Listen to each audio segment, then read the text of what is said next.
한여름밤의 꿈은 희극이잖아요. 네, 이 작품 마지막 장면 인상 깊으셨다고 하셨는데요. 설명 좀 해주시죠. 그 마지막 장면에 사실은 그 셰익스피어의 한여름밤의 꿈이 세 쌍의 남녀가 다 짝이 바뀌었다가 우여곡절 끝에 제 짝을 찾는 거예요. 네. 그런데 이제 거기에 조연으로 나오는 퍽이라고 하는 그 어릿광대가 예. 이 무대 앞에 이렇게 중앙에 나와가지고 마지막 대사를 막 속사포처럼 하는데 뒤에 메인막 전동막 있잖아요. 네. 그게 내려오고 있는 거예요. 그러니까 저 배우 못 들어가겠다.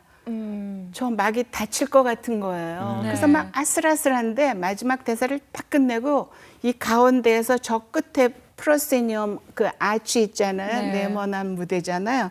그 끝으로 탁 꽂히면서 슬라이딩을 해갖고 들어가면서 막이 탁 다치는 거예요.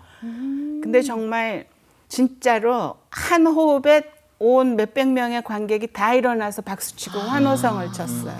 그 마지막 장면에 너무 뜻밖의 그냥 너무 멋진 장면이었죠. 네. 그 충격적이고 인상적인 장면이 결국에는 나도 연출가를 한번 해보면 어떨까라는 생각을 갖게 저렇게 되신 멋진 장면 연출자가 돼가지고 연출가까지 되는지는 생각도 못했고 나도 저런 연출을 한번 해보고 싶다. 그때가 딱 몇 살이었는지 기억나십니까? 고등학교 2학년. 고등학교 2학년. 딱 이제 꿈을 꾸기 시작할 그 무렵이었는데. 네. 예. 그때 결정했어요.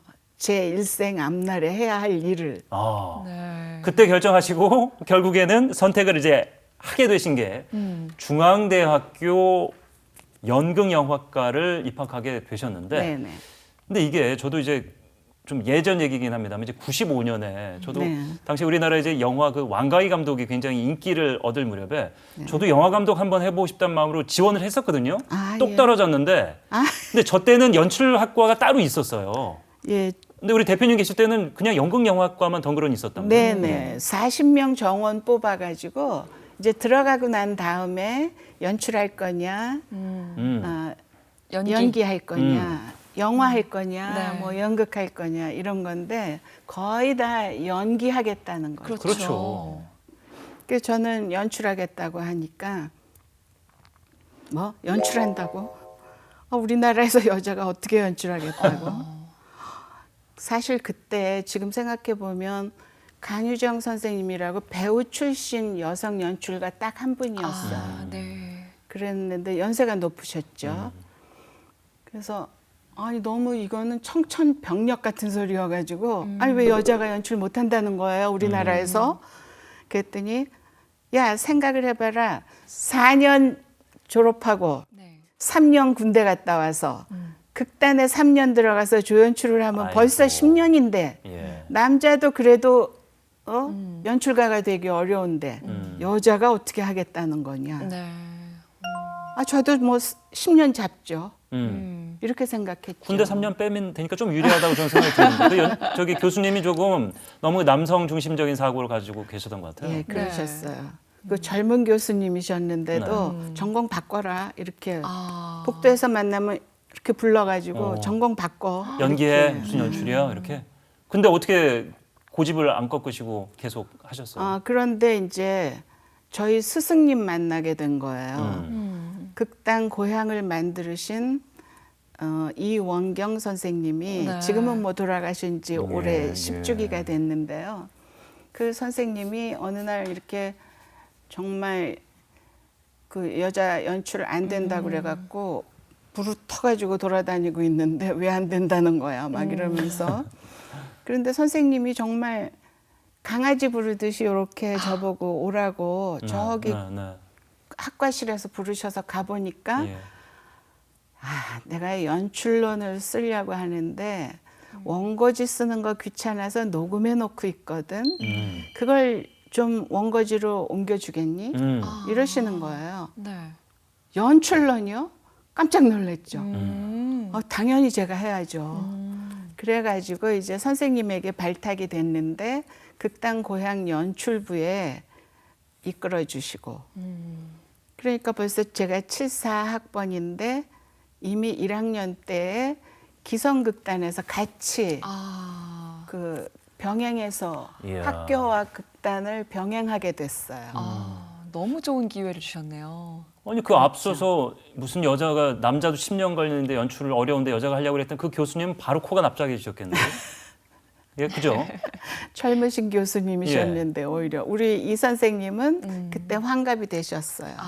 예, 그런데도 나이가 그 말해주는 건 아닌 것 그렇네요. 같아요. 네. 모든 감각이라든가 생각하는 기준이 나이를 생각하면 안 될 것 같아요. 네. 네.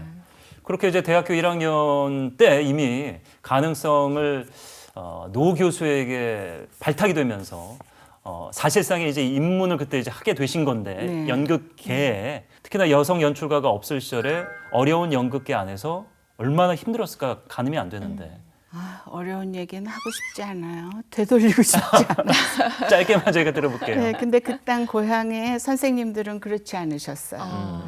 이원경 선생님이 그렇게 저를 이끌어 주셨던 것처럼 남녀 차별하지 않으시고 그렇게 연출 왜 여자가 연출 못하나 그렇게 해서 조연출을 삼아주시고 연출부에 가서 이제 분위기상 어디 연습 끝나거나 공연 끝나고 회식을 해도 여자들은 술을 딸지 못하게 하셨어요.